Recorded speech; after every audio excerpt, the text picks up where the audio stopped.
예수님께서 성전을 청결케 하셨죠.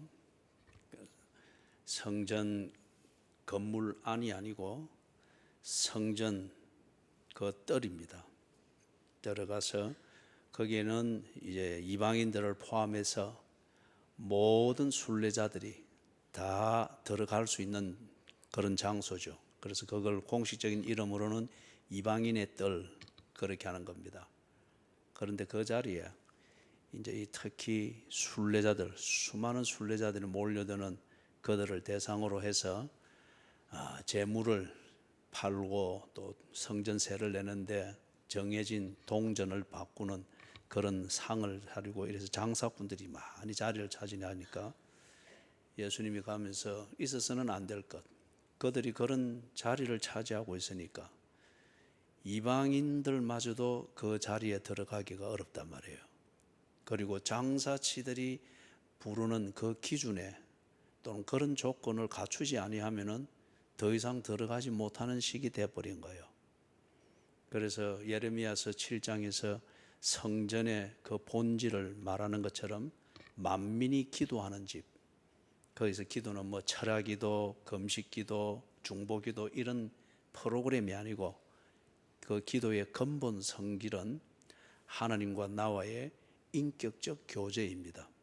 그래서 이 인격적 교제 안에 예배가 있고 또 철야 기도가 있고 헌금하는 게 있고 일상생활이 있고, 그래서 이 하나님과 하나님의 자녀 사이의 인격적 관계와 이 관계 위에서 이루어지는 실질적이고 인격적인 이 교제를 기도라는 말로 그렇게 표현을 한 겁니다.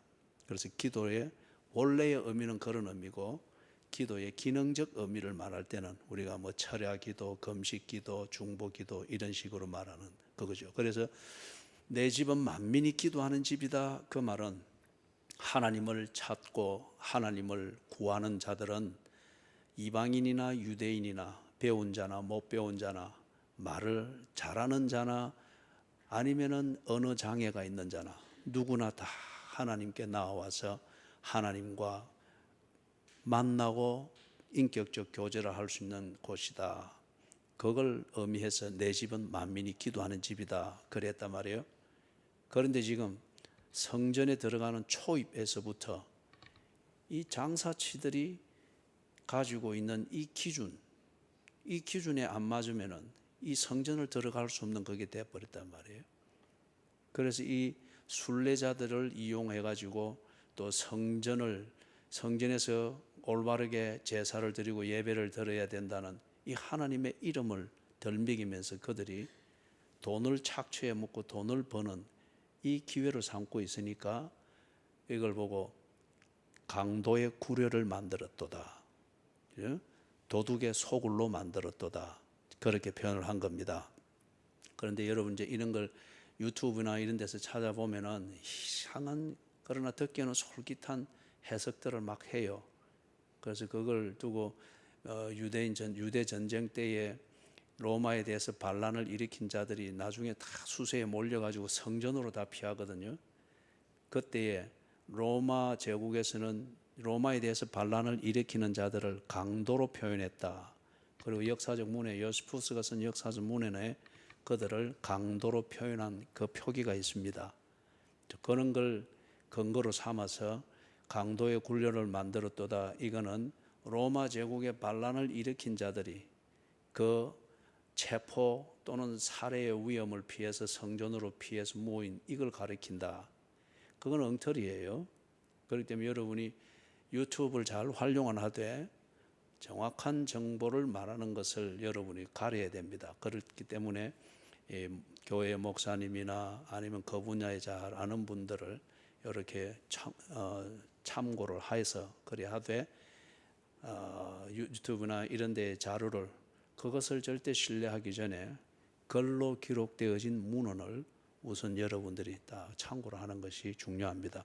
얘기가 조금 빗나갔습니다만은, 그래서 이 하나님을 예배하고 하나님을 만나는 그것을 분명히 가르치고 누구나 나올 수 있도록 하나님이 다 길을 만들어 준 게 성전이었는데, 이걸 약삭 빠른 이 성직자들과 장사치들이 결탁이 돼가지고 돈 벌어 먹는 그런 장소로 전락을 시켜놓은 거예요. 이게 강도지 뭡니까? 이게 도둑놈이지 뭡니까? 그래서 예수님이 싹 엎어버린 겁니다. 그렇기 때문에 여러분 보세요. 6월절이 무교절을 포함해서 8일 동안 절기를 지키는데, 이 절기를 지키기 위해서 온 지중해 연안에 흩어져 있는 유대인들이 오랫동안 그 순례의 길을 걸어서 모이는데, 그래서 8일을 거쳐가는 순례자들이 약 200만에서 250만 명이었다 그래요. 그죠? 그런 것 같으면은 그 사람들이 8일 동안 성전의 뜰을 밟으면서 그렇게 제사를 드리고 하는데, 이 동전 바꾸는 상이 한 군데만 있었겠어요? 그리고 재물을 파는 그 장사치들이 두서너 명이 했겠어요? 아니죠. 성전뜰에 곳곳에 길목 좋은 곳은 다 자리 잡아서 퍼져 있었던 거죠. 그런데 예수님이 이걸 다 찾아다니면서 다 엎을 수 있었겠습니까? 그 수십 군데, 어쩌면 수백 군데가 될 수 있는 그걸. 그런데 이거는 참 예수님의, 성전의 머리 되신 예수님의 본질을 나타내는 중요한 사건이었죠. 그래서 몇 개를 엎을 때에 그 분위기가 쫙 퍼지면서 정리가 됩니다. 놀라운 것이죠. 그러고는 20장 1절을 보니까 예수님이 성전에서 하나님을 만나는, 이 하나님의 집은 기도하는 집이다. 즉 하나님과 인격적인 만남이 있고 인격적 교제가 있는 그런 곳이다 하는 이 본질을 예수님이 딱 보여줍니다. 그래서 성전에서 뭘 합니까? 백성을 가르치시며 복음을 전하신다. 그렇게 되어 있습니다. 이거는 복음을 전하신다. 이거는 지금과 같은 설교와 같은 이런 폼입니다. 설교와 같은 이건 것이고, 가르치신다. 그것은 질문을 받기도 하고 대답을 하기도 하고, 그리고 차근차근 설명을 해주고 어떤 이런 것이죠. 그래서 예수님이 이 세상에서 하신 사역을, 그 특징을 세 가지로 요약을 하죠.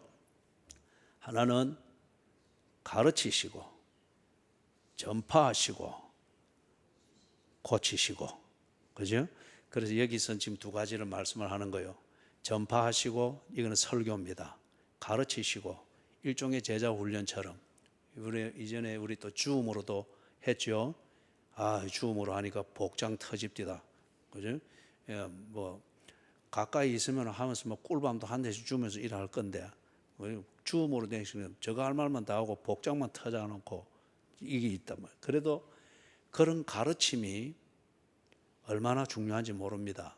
그래서 설교는 주로 안 믿는 자들, 복음 자체에 대해서, 기독교 자체에 대해서 긴가민가 하는 자들, 아니면 관심이 있어서 한번 문을 두드려 보는 자들에게 유익한 것입니다. 반면에 이 가르친다, 이것은 이 양육입니다. 믿는 자들에게 이걸 더욱더 성숙이 되고 또 자기 몫을 할 수 있도록 다 이리 무장시켜 나가는 이겁니다. 그래서 교회는 반드시 하나님의 말씀을 선포하는 설교가 항상 살아있어야 되고, 그런데 이것만 전부가 되어서는 안 됩니다. 가르침이 있어야 됩니다. 설교를 듣고 감동을 하고 관심은 가지지만은 그 감동이 식을 때에 그 내용이 뭐지? 왜 그렇지? 그게 정말 사실에 근거한 건가? 실질적으로 자기 믿음이 되는 근거를 찾고자 하는 질문들이 생깁니다. 이것에 대해서 교회가 가르쳐 줘야 됩니다. 자료를 가지고 설명을 가지고 이렇게 대화를 하면서 그 눈높이에서 가르쳐 줌이 있어야 됩니다. 이거는 중요한 양육입니다. 그래서 교회가 균형 잡히게 자라가면서 교인들이 하나님의 사람으로 성숙이 되어지기 위하여서는 감동을 주는 설교만 있어서는 안 되고, 그 설교와 더불어서 감동과 그 다음에 동시에 의문과 회개할 마음, 이 아픔을 가진 그 사람들을 왜 그런가에 대하여서 자기 스스로 납득이 되고 믿어야 될 근거와 사실이 정리가 되도록 가르쳐 줌이 있어야 됩니다. 성경 공부, 대화, 어떤 이런 거. 예수님이 이제 그렇게 하고 있습니다. 그런데 1절 하반절을 보니까 대제사장들과 서기관들과 장로들이 가까이 나왔다 그러죠. 이들이 그 당시에 교권자들입니다. 이들이 성전을 비롯하여서 유대 땅에 그들의 유대교의 그 신앙과 교리와 정통성을 유지하고 보존하고 가르치는, 그리고 결정을 하는 이 권한을 가지고 있는 성직자들이었습니다. 소위 말해서 이제 이런 사람들을 보고 그 종교의 방향을 결정하고 유지하는 권한을 가졌다고 해서 교권자 그렇게 말하죠. 그죠? 그 권한을 가지고 있다 해서, 그래서 이 사람들이 그 당시 교권자들입니다. 제사장들, 대제사장들, 서기관들은 누군가 하면은, 서기관들은 이 뭐 회의할 때 글 쓰는 사람 그걸 말하는 게 아니고, 이 서기관들은 성경을 카피하는 사람이에요. 그죠? 성경을 지금은 인쇄술로 퍽퍽 찍어내면 되지만은 그때는 탁 성경 원본이 있으면 그걸 두고 이래 뺏겨가 섭니다. 여러분 필사해봤죠? 그죠? 그래서 이 성경을 뺏겨가 섭니다. 그런데 이걸 정확하게 뺏겨 써야 된단 말이에요. 그리고 그 의미가 무언가를 해석을 합니다. 그리고 이 권한을 가진 자들을 뭐라고 하는가 하면 서기관들이라 그래요. 백성의 장로들, 지도자들이죠. 그래서 이 사람들이 당시 교권을 가지고 있는 자들인데, 이들이 모여서 예수님께 찾아왔습니다. 그리고 예수님께 지금 이 도전을 하는 대화를 시작을 하죠. 그런데 여러분, 우리 지난 주일날 했던 것을 잠시 상기하기 위해서 요점만 말하면은, 이 사람들이 바로 이 교권자들, 한편은 성직자들이죠. 이들이 한 일이 뭐죠? 성전을 중심으로 해서 말한다면은, 지난 주일 보았던 본문에서 언급을 하는 것처럼 이 사람들이 절기가 됐을 때 순례자들이 와서 드려야 될 제물, 그리고 그 제물의 기준, 이런 것들을 결정을 한 사람들입니다. 그리고 이들이 결정한 그 규칙을 어기면은 제물로 받아들여지지 않고 성전 세로도 받아들여지지 않습니다.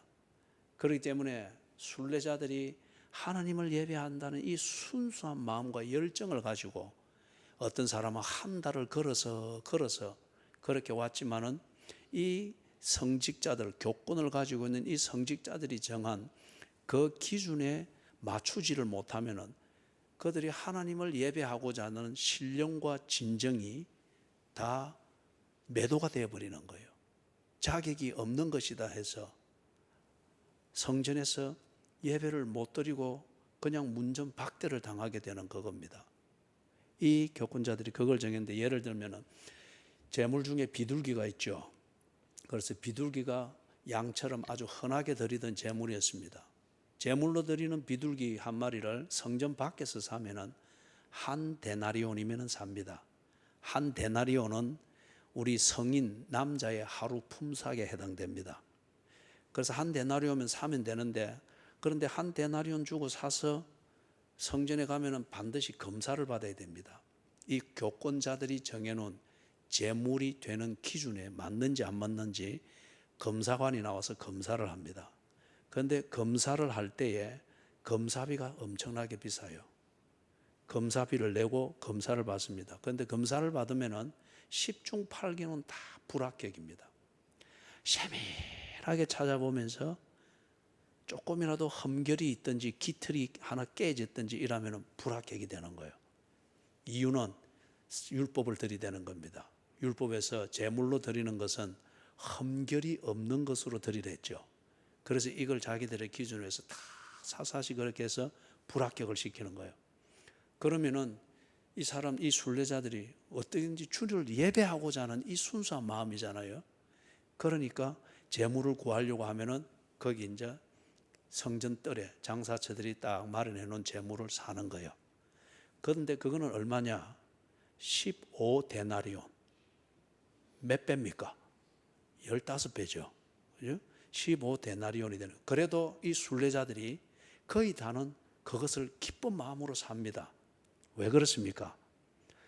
하나님을 예배하고자 하는 이 열정으로 그들은 모든 것을 다 하나님을 예배하는데 필요한 일이라 여기면서 순수하게 그렇게 받아들여서 그렇게 하는 거예요. 그러니 거기서는 앉아서 돈을 벌어먹는 그런 강도죠. 도둑놈들이죠. 예? 양도 역시 마찬가지고, 양을 제물로 드려야 하는 사람들, 그들은 양을 끌고 오기도 하고 밖에서 사기도 하지만 역시 이 검사를 통과를 못합니다. 그러면 검사비만 지불하고 역시 15배의 가격을 주고 거기서 준비해 놓은, 장사치들이 준비해 놓은 재물을 사는 거예요. 그러나 사는 사람들은 돈이 엄청나게 들어서 돌아갈 때 노자가 없지만은 그들은 받아들입니다. 예배하고자 하는 그 순수함 때문에. 그렇기 때문에 이 타락한 성직자들이 예배하고자 하는 이 순수한 교인들을 얼마나 쉽게 오도해 먹는지 몰라요. 얼마나 쉽게 오도해 먹는지 몰라요. 그 성전세 같은 경우에도 그 당시에 널리 유통되던 동전은, 그때는 지폐가 없었죠. 동전뿐입니다. 그 널리 유통되는 동전은 그리스식 동전과 로마식 동전입니다. 그래 이 두 동전에는 다 사람의 흉상이 새겨져 있어요. 그런데 십계명에, 첫 계명에 뭐로 되어 있습니까?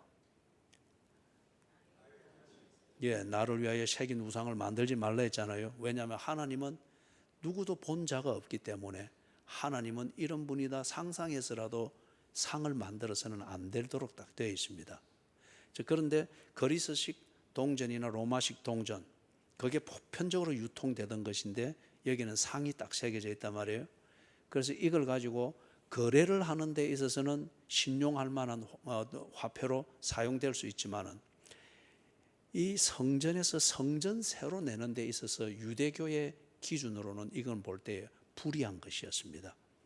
그래서 유대인들은 자기들의 율법에 맞추어서 동전을 새로 발행을 했습니다. 물론 로마 황제의 인가를 받았지만은 발행을 해서 그걸 가지고서 유대교에서 정한 그러한 세금을 내든지 거래를 하는데 그것만을 쓰도록 한 거예요. 유대교의 법을 못 이기니까. 지금도 이슬람에서는 고기를 먹는데 먹는 고기를 위해서 그들이 뭘 합니까? 어떤 고기만 먹어요? 할람이라고 합니까? 그 식용 고기를 잡을 때에 인정되어진 그 사제가 이슬람식으로 그 짐승 위에 의식을 하고 잡는 거잖아요. 그죠? 그것만을 먹듯이 유대교에서, 당시 유대교에서 정한 그 거래를 하거나 성전세를 낼 때는 유대에서 발행한 동전만 쓰게 했는데 거기는 어떤 상도 새겨져 있지 않습니다. 순례자들이 돈은 가지고 왔지만은 성전세에 합당한 동전은 없는 거예요. 그렇기 때문에 성전뜰에는 이 동전 바꾸어주는 환전상들의 상이 아주 많았습니다. 여러 곳에서. 그래서 거기서 바꾸는데 이걸 반세겔은 한 남자의 이틀 임금에 해당됩니다. 이틀 품삯에. 그래서 이 반세겔을 바꾸기 위해서 내면은 그 환전하는 데에 있어 25%의 이문을 붙여 먹는 거예요. 25%의 이문. 그래서 100원짜리 동전 하나 바꾸려면은 125원을 줘야 됩니다. 그러니까 이 환전상들이 얼마나 돈을 많이 벌겠어요. 이 성전세 바꿔주는 것, 이것 가지고서. 이제 그렇기 때문에 그게 황금알을 낳는 자리잖아요. 성전뜰에서 장사하는 게. 그러니까 당연히 이 권한을 가지고 있는 성직자들은 그 기준을 까다롭게 만들어서 철저히 시행하고, 동시에 이것에 맞추어서 장사를 해먹는 장사치들에게 성전뜰에 자리를 정해줄 때에 자리세를 엄청나게 받는 겁니다. 그리고 거기서 장사하는 사람들의 수입의 일부를 또 받는 거예요. 그렇다면 이게 전부 다 성전에 있는 금고로 들어가느냐? 그렇진 않죠. 이 성직자들이 각자 자기의 이익을 다 챙기니까 엄청나게 돈이 많은 사람들이었습니다. 그런데 지금 예수님이 나타나셔가지고 다 뒤집어 본 거예요. 그러니까 이 교권자들이 예수님께 가서 따져 묻는 겁니다. 자기들의 기득권을 흔들어 놓는 것이니까 예수님에게 따져가서 당신이 무슨 권위로 이렇게 하느냐, 그걸 묻는 거예요. 이제 2절에서 그 도전을 하죠. 당신이 무슨 권위로 이런 일을 하는지, 이 권위를 준 이가 누구인가? 이 말은 자기들은 이 권위를 가지고 권위를 행세하는 근거가 분명하다는 거예요. 그들이 성직자로서 이런 일들을 하는 그 권위는 어디서 왔느냐? 한 세 가지로 볼 수 있어요. 하나는 전통입니다. 유대교의 전통, 이거는 율법에 근거하죠. 그것도 뭐 유대교에서 편리한 대로 율법을 해석한 거지만은 이 전통에 근거해서 그들은 그 권위가 있고 권위를 행사한다. 두 번째는 이 순진한 백성들이 이 성직자들을 맹종하고 있습니다. 그들은 유대교에 대한 순수한 마음이고 순진한 마음이죠. 그렇기 때문에 성직자들을 떠받듭니다. 그죠? 곧 하나님처럼 떠받드는 거예요. 성직자들을 떠받드는 것은 곧 하나님을 잘 섬기는 신앙이라, 이 순진한 것 가지고 이래 하니까 그들이 백성들의 존중과 이 인정을 받으니까 성직자로서 이 권위를 행사한다는 거예요. 그 다음에 세 번째 근거는 로마 황제가 인정을 했다는 겁니다. 이거는 로마 제국의 식민지가 되어 있으면 이거는 굉장히 중요한 사법적 근거가 되죠. 로마 황제가 우리를 이 권위를 행세하는 성직자로 임명했다. 그리고 이 권위를 이렇게 행세하는 것에 대해서 로마 황제가 인정하고 있다. 그렇기 때문에 우리가 하는 일은 합법적이고 백성들을 위한 것이고 우리 유대의 종교를 위한 것인데, 네가 이것을 완전히 뒤집어 놓는데 네가 그렇게 하는 권위가 있다고 하면은 네 그 권위는 누가 준 것이냐? 우리는 정당하고 분명한 권위의 근거가 있는데 너는 그 권위가 어디서부터 온 것이냐? 우리에게 말하라. 이제 이게 어떻게 보면은 굉장히 예수님에게는 딱 이 뭡니까? 트랩에 걸리는 겁니다. 권위가 없는데 지 나름대로 했다. 이러면 반란죄로 바로 적결 처형시킬 수가 있죠. 그 다음에 자기가 권위가 있다라고 설득력 있게 뭔가 말을 하나, 이게 로마 황제의 권위에 대한 정면 도전으로 그렇게 딱 구조가 되어지면은 황제에 대한 반역죄로서 그대로 이거는 적결 처형을 할 수 있습니다. 그렇기 때문에 우리에게 말하라. 이걸 딱 예수님에게 도전을 한 겁니다. 자, 그런데 여러분, 이 교권자들이 예수님에게 이 도전을 할 때는 그들에게는 이미 딱 결정이 된 게 있습니다. 예수를 죽이기로 결정을 했습니다. 그런데 그동안 죽이지 못하고 기회만 엿보고 있었던 거예요. 왜 죽이지 못하고, 그들이 결정했지만 죽이지 못하고 기회만 엿보고 있었을까요? 앞에서 우리가 본 것처럼, 한 예를 본 것처럼 19장 48절을 보세요. 거기 보면은 백성이 다 그에게 귀를 기울여 들으므로 어찌할 방도를 찾지 못하였더라. 이런 분위기를 여러분이 앞에서 몇 번 보았죠. 그죠? 백성들이 두려워서, 백성들은 지금 예수를 자세히 알지는 못하지만은 비범한 사람이다. 하나님이 보낸 선지자다. 그리고 예수의 말에 아주 신뢰하는 자도 있고 관심이 거기에 가 있는 자도 있고 어떤 여론이 예수님 편입니다. 그런데 이 교권자들이 자기들이 예수를 어떤 이유로 해서 죽인다. 이러면 반란이 일어난단 말이에요. 반란이 일어나면 무엇보다 그들이 두려워하는 것은 시끄러워지면 로마 황제가 그 지역의 지도자들에게 책임을 묻습니다. 그러면 이 교권자들이 지위를 잃어버려요. 어떻게든지 반란이 일어나지 않도록 하는 것이 식민지에 파송되어진 지도자가 해야 될 첫 번째 우선순위예요. 그렇기 때문에 이들이 백성들의 여론의 눈치를 보면서 죽이기로 결정해서는 못 죽인 거예요. 죽이기로 결정한 그 부분에 대해서는 요한복음 11장 49절에서부터 53절을 여러분이 참고를 하세요. 거기 보면 요 교권자들이 모여가지고 언론을 할 때 그 해의 대제사장 가야바가 딱 안을 내는 겁니다.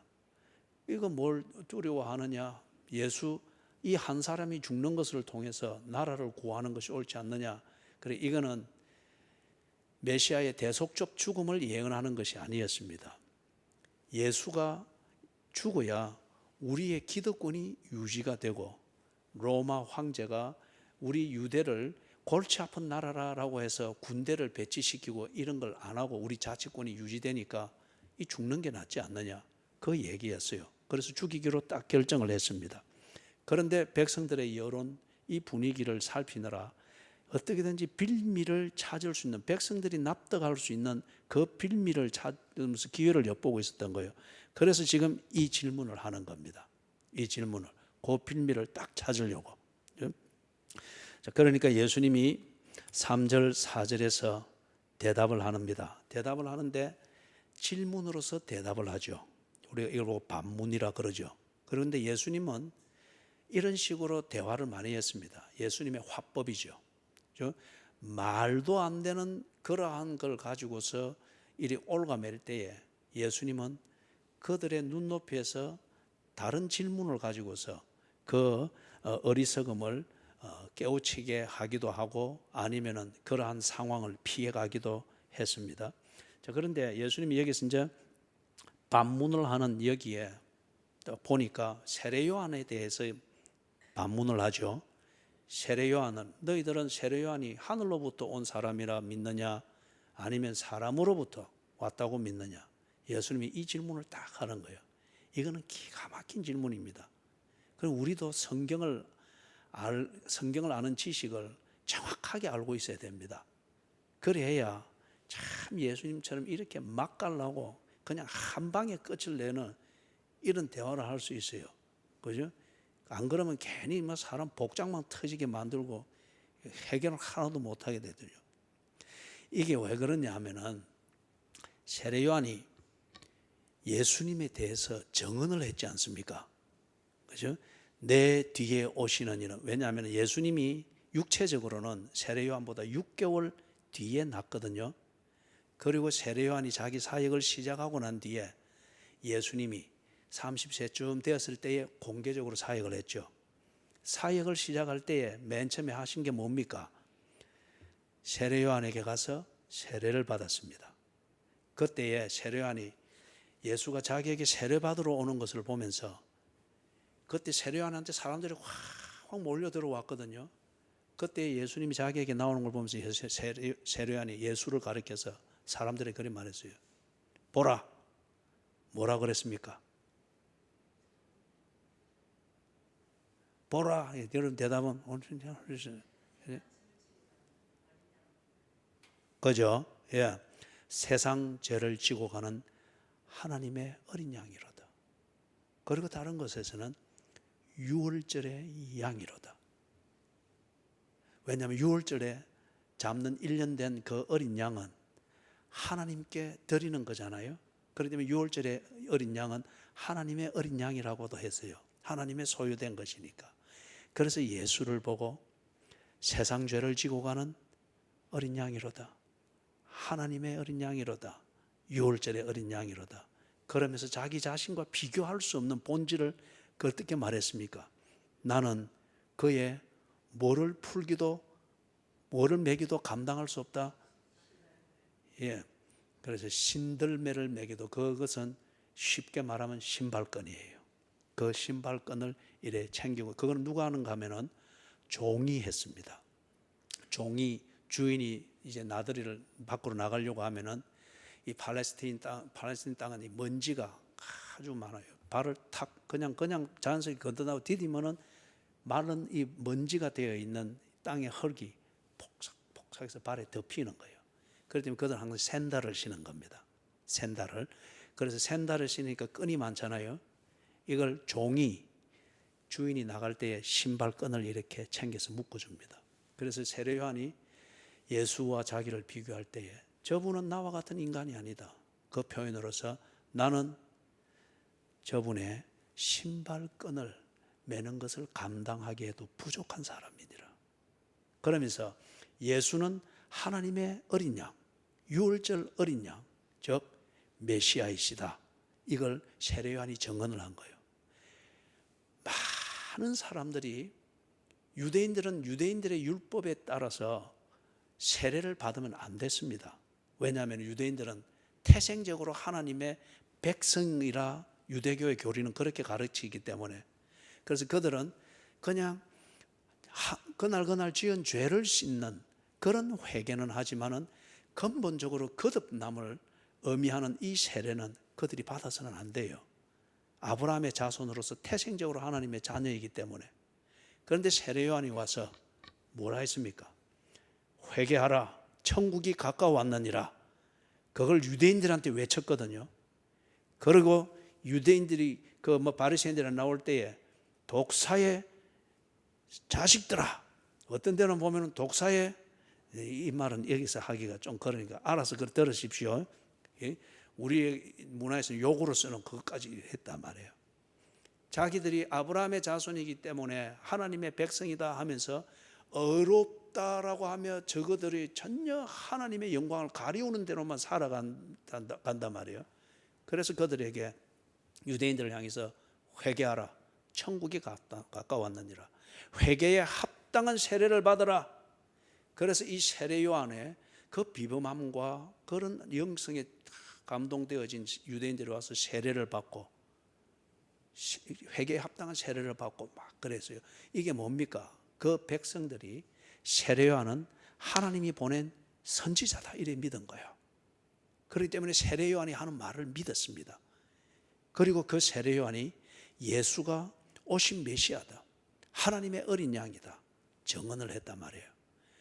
그렇기 때문에 이 교권자들이 예수님께 지금 나와서 질문할 때 예수님이 그들에게 반문을 한 것, 너희들은 세례 요한이 누구라 생각하느냐? 하나님이 보낸 선지자라 믿느냐? 아니면 사람에게서 나온 종교꾼이라 믿느냐? 이걸 딱 들이댄 거예요. 그래서 이 사람들이 고민을 하는 겁니다. 5절, 6절, 7절에서 이렇게 고민을 하는 거죠. 그래서 거기 자세하게 나와 있죠. 하늘로부터 왔다. 다시 말해서 세례 요한이 하나님이 보낸 선지자다 이렇게 믿는 것 같으면은 세례 요한이 한 증언을 그들이 또한 인정을 해야 되잖아요. 세례 요한이 증언한 것 중에 예수는 메시아다, 하나님의 어린 양이다 증언을 했으면은 세례 요한이 하나님이 보낸 선지자인 것을 인정하면 예수가 하나님의 어린 양인 것을 인정을 해야죠. 자, 그러자니 지금 어떤 문제가 있는 거예요? 자기들의 기득권을 지금 뒤집어 놓고 있잖아요, 예수께서. 그러면 자기들이 그 기득권을 다 내려놔야 되거든요. 타락한 성직자들이 그 성직을 이용해서 쌓아놓은 재산과 권리와 기득권을 내려놓는 성직자는 거의 없습니다. 성직을 이용해서 하나님을 더 잘 섬기며 주를 사랑, 더욱 사랑, 이 성직자들은 그야말로 진정한 성직자죠. 그러나 많은 성직이라는 이 옷을 입고 있는 자들은 그걸 통하여서, 성직을 통하여서 얻게 되는 기득권, 이것을 지키기 위하여 그들은 하나님의 이름을 성스러운 방식으로 팔아먹습니다. 그렇기 때문에 지금 여기 있는 이 최고의 권리를 가지고 있는 이 성직자들이 진실을 말하기보다는 그들의 기득권을 지키기 위하여서 거짓을 말합니다. 세례 요한을 거부합니다. 그리고 세례 요한이 증언한 이것을 거부합니다. 자기 스스로에게 모순이 되어지는, 그리고 그들이 기득권을 얻게 되었던 성직의 기반이 되는 유대교가 가르치고 유대교를 따르는 그 무리들이 인정하고, 그래서 그들의 신앙생활에 하나의 틀로 잡고 있는 이 교리, 세례 요한은 하나님이 보낸 선지자다 하는 이 당연한, 그들이 그동안 지지해왔던 이것마저도 그들은 부정합니다. 부정하는 이유가 뭐죠? 기득권을 지키기 위해서. 무서운 거죠. 그래서 5절, 6절, 7절 이 당국자들 또는 성직자들, 교권을 가지고 이 지금 당국의 일들을 해결하는 권리를 가지고 이 사람들의 대답은 정치적인 대답입니다. 정치가 뭐죠? 여론에 따라 움직이는 것이고 여론을 자기에게 유리하게 만드는 이게 정치지 않습니까? 그것을 공익을 위해서 하면 그야말로 바른 다스림이고, 자기의 유익을 위해서 여론을 조작한다 이러면은 그것은 공작 정치고, 그죠? 정치는 꼭 있어야 하되, 그러나 이 정치가 많은 부작용을 낳는 것은 이 정치의 아주 중요한 기능 때문에 그런 거죠. 그래서 이 성직자, 교권을 가지고 있는 성직자들이 어느 때인가부터 보니까 종교를 이용한 정치꾼이 되어 있습니다. 그리고 이들이 하는 정치는 자기들의 기득권을 지키는 데 유리하도록 여론을 조성하고, 그리고 그 여론을 조성하기 위해서 교리를 만들고 교리를 집행하고 종교적 분위기를 만들고 하는 이것을 보는데, 여기서 그 절정을 보여주고 있습니다. 진실을 말하기보다는 자신의 기득권을 지키는 데 필요한 대답을 만듭니다. 여기에 종교적 신비감만 붙이면은 순수하고 순진한 교인들은 그대로 주여 주여 하면서 순교자의 정신으로 따라옵니다. 그렇기 때문에 이런 교권을 보고 우리는 타락한 교권이라고 그리 말하죠. 그래서 세 가지 그들의 타락한 그것을 짚어보면은, 그들은 성전의 본질을 왜곡시키고 있습니다. 기도하는 집을 장사꾼들의 유익을 챙기는 그러한 기회에 있는 장소로 만들어버렸죠. 성전의 본질을 거부합니다. 두 번째는 복음의 실체를 왜곡합니다. 여러분, 복음은 이론이 아니에요. 복음은 어떤 사건이 아니에요. 복음은 예수입니다. 예수, 그분이 복음입니다. 그런데 지금 이 교권자들이 예수를 보지 못하게 만듭니다. 성전을 찾아온, 기도하는 집 성전에 찾아 나온 하나님을 찾는 이 백성들이 하나님이 그들에게 보낸 복음의 실체이신 예수를 보지 못하도록 갈라놓으려고 합니다. 여러분이 교회 생활 잘해야 됩니다. 교회 생활 잘하는 첫 번째 단추는 바른 교회를 찾아야 됩니다. 편한 교회를 찾지 말고, 재밌는 교회를 찾으려고 하지 말고, 멀리 있기 때문에 멀리 다니는 것이 신성한 것도 아니지만은 가까이 있기 때문에 여러분이 신앙생활 바로 한다, 그런 보장이 없습니다. 바른 교회를 찾아야 돼요. 그래서 바른 교회는 여러분의 순수한 마음, 그러나 많이 알지 못하고 바른 길을 알지 못하는 순수한 마음뿐인 여러분을 바르게 인도해서 기도하는 집, 즉 하나님을 만나게 해주는 이 성직이 시행되고 있는 그 교회가 바른 교회입니다. 불편하더라도 그게 바른 교회입니다. 복음의 실체는 예수입니다. 예수를 가르치는 교회, 예수를 보게 해주기 위하여서 여러분의 눈에 콩깍지가 씌인 것을 막 안 벗겠다고 아동대도 벗겨내주는, 그래서 예수를 보게 만들어주는, 그게 바른 교회 생활입니다. 그래서 이 사람들이, 타락한 교권자들이 예수를 보지 못하게 만들고 있습니다. 복음을 보지 못하게 만들고 있습니다. 세 번째 요소는 이 백성들을 예수로부터 이간시키고 있습니다. 이게 우리 지난 주일날 설교 시간에 지적을 했던 것처럼 현대 교회에 이게 지금 만연하죠. 교인들끼리는 붙여주려고 많이 하는데 교인들끼리 붙여주는 이것 때문에 예수와 이간을 시킵니다. 왜냐하면 예수와 가까워지면 교인들끼리 가까워지는 이게, 이 덩어리가 작아질 수 있기 때문에. 11조를 가르쳐 보십시오. 떨어져 나갈 중직자들이 얼마나 많은지 모릅니다. 11조 안 하는 중직자들이 얼마나 많은지 몰라요, 이 사회에. 그죠? 11조는 아까도 이야기했지만 돈이 아니에요. 11조는 하나님에 대한 내 진심을 드러내 보이는 거예요. 이걸 가르칠 때에 많은 사람들이 실족합니다. 그래서 사람끼리 모이고 이렇게 가까워지는 것, 이게 흐트러지기 때문에 오늘날 교회들이 11조를 안 가르칩니다.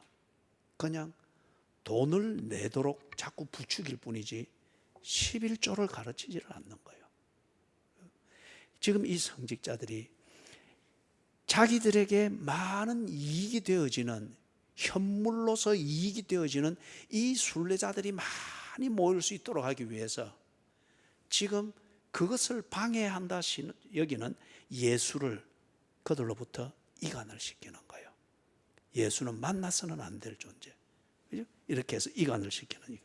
그러니 이들이 순진한 이 순례자들에게는 성스럽고 신비하고 무언가 능력이 많은 그런 성직자로 보일지 모르나 본질적으로는 이들은 타락한 성직자들입니다.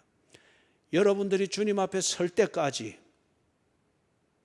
하나님과 여러분 사이를 올바르게 중매를 하는 그런 성직자들과 교회 생활하게 되기를 주님의 이름으로 축원합니다. 8절 마지막에서 보니까 예수께서 적답을 피하죠. 8절 예수께서 이르시되 나도 무슨 권위로 이런 일을 하는지 너희에게 이르지 아니하리라. 여러분, 성경이 우리에게 가르치는 사랑은 박애주의적 사랑이 아닙니다.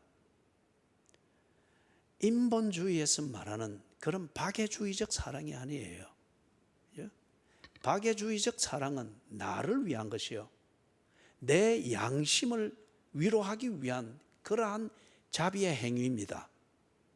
그러나 성경이 우리에게 가르치는 사랑, 그래서 예수께서 우리에게 본을 보이신 이 사랑은 하나님의 영광을 위하여 나를 기꺼이 희생하는 겁니다.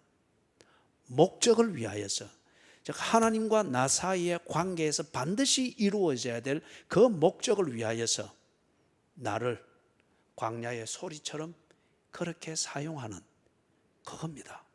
그걸 사랑이라는 이름으로 붙인 겁니다. 교회에서의 성경이 우리에게 가르치는 사랑은 이 세상이 말하는 박애주의적 또는 에로티시즘적 이 사랑은 분위기잖아요. 그리고 주관적 분위기잖아요. 그런데 성경이 우리에게 말하는 아가페의 이 사랑은 분위기가 아닙니다. 이론이 아니에요. 하나님과 나와의 관계에서 내가 해야 될 도리를 그냥 묵묵히 하는 겁니다. 그러다 보면 때가 되면은 이 몸은 거름이 되어 사라지고 그렇게 살았던 심부름을 다한 나의 나됨, 아브라함의 품 안에서 나사로가 발견되던 하나님의 품 안에 있는 그거죠. 그래서 지금 예수님께서, 사랑이신 예수님이 사랑을 말하는 교회가 이래 냉정할 수 있나? 이거 대답 한번 해주면 안 되나? 그런데 어찌 예수님께서 냉정하게 나도 너희에게 이러지 아니하리라, 이래가 대화가 되나? 기독교는 그러니까 독단주의고 지밖에 모르지 이렇게 말을 하죠. 그러나 여러분, 중요한 건 뭐예요? 진리를 말하는 겁니다. 중요한 것은 진실되게 일관되게 처신하는 것입니다. 중요한 것은 그렇게 함으로 인해서 나와 더불어 있는 그 사람이 자기답게 회복하고 자기답게 살아가는 겁니다. 내가 사랑했기 때문에 그 사람이 내게 위로가 되고 나의 즐거움이 되고 언제나 내 눈앞에 있어야 되고 내게 충족감을 주는 이런 보상이 있어야 된다. 이것이 말하는 자본주의적 사고방식에서 말하는 사랑이죠. 성경은 그렇게 말하지 않습니다.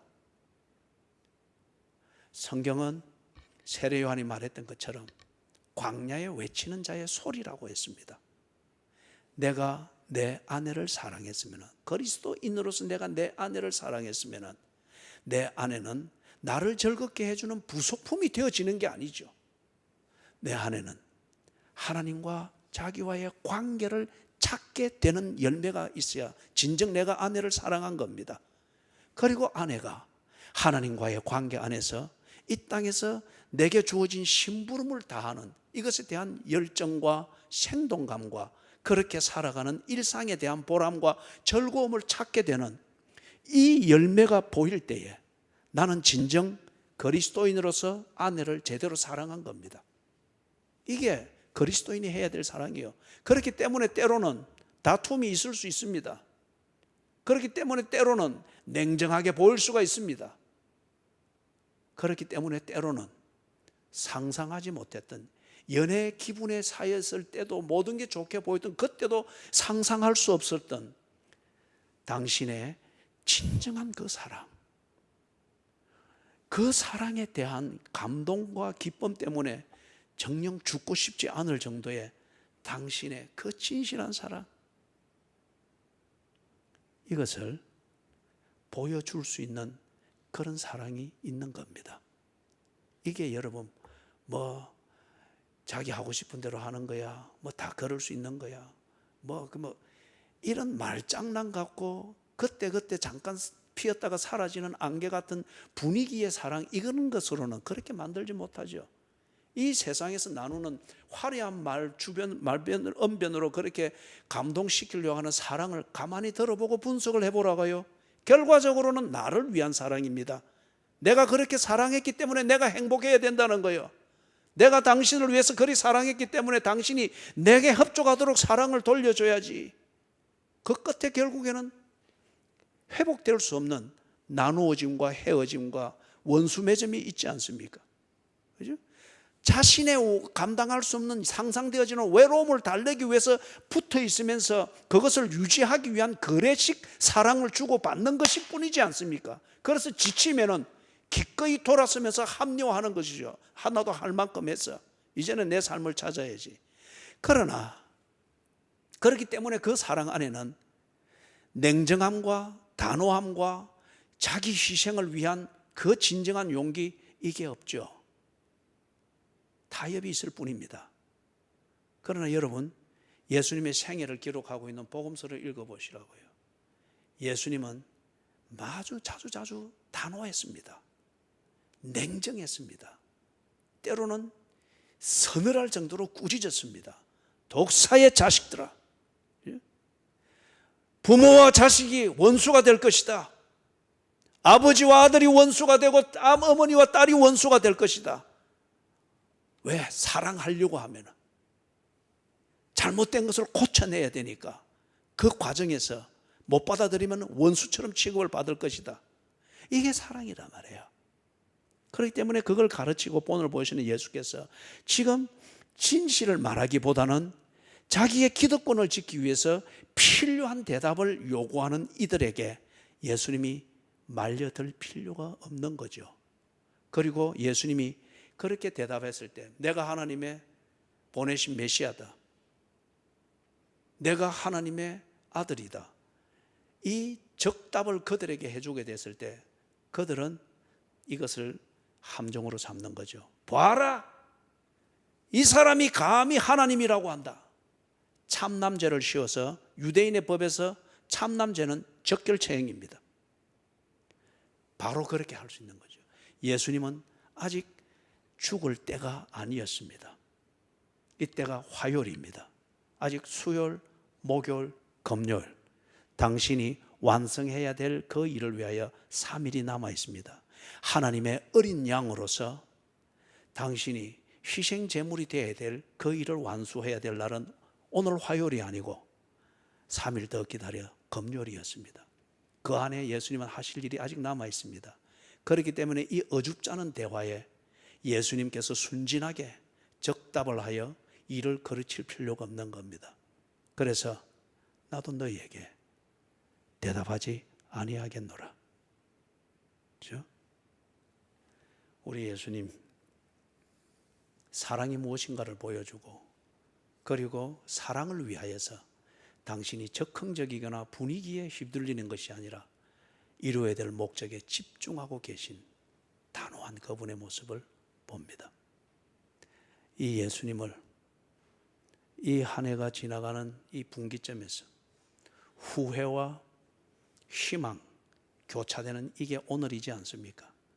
이때에 종교에 매몰되어 이 한 해를 후회로 보냈다면 오늘 이 본문을 통해서 우리에게 보여주시는 예수의 본 모습과 그분이 우리에게 주는 사랑이 어떤 것인가를 다시금 들여다보면서 여러분 앞에 다가오고 있는 이 희망을 여러분의 일상의 삶으로 만들어낼 수 있기를 주님의 이름으로 축원합니다.